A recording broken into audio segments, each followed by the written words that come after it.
স্বামী স্ত্রী সহবাসের সময় দুইটা ভুল করলে সন্তান বদ, প্রতিবন্ধী ও হিজড়া হয়ে জন্মায়। স্বামী স্ত্রী একটি বৈধ সম্পর্ক। আল্লাহ পাক রব্বুল আলামিন এই সম্পর্কের মাধ্যমে দুনিয়াতে আমাদের সন্তান সন্ততি দান করে থাকে।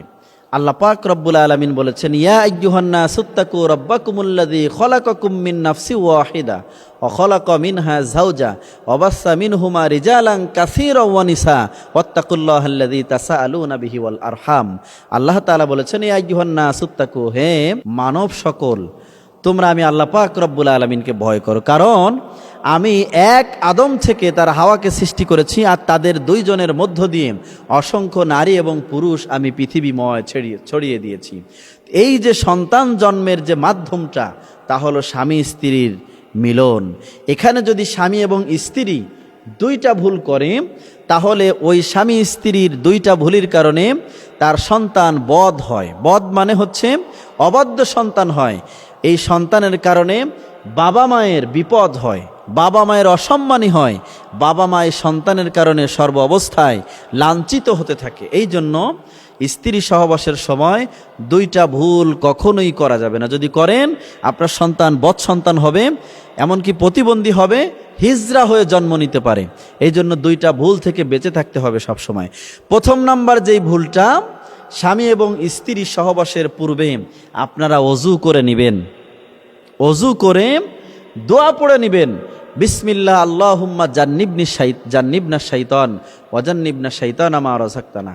এই যে একটা দোয়া আছে, এই দোয়াটা যদি না পড়ে, অজু না করে, পবিত্র না হয়ে যদি আপনারা স্বামী স্ত্রী মিলন করেন, বিসমিল্লাহ আল্লাহুম্মা জান্নিবনা শাইতান ওয়া জান্নিবনা শাইতান মা রাযাকতানা, এই দোয়াটা যদি আপনারা পড়ে স্বামী স্ত্রী সহবাস করেন পবিত্রতা অর্জনের মধ্য দিয়ে, ওই পবিত্রতা অর্জনের মধ্য দিয়ে স্বামী স্ত্রী সহবাস করার পরে যেই সন্তান দুনিয়াতে আসবে, অবশ্যই সন্তান আল্লাহওয়ালা হয়ে যাবে, ভালো হয়ে যাবে।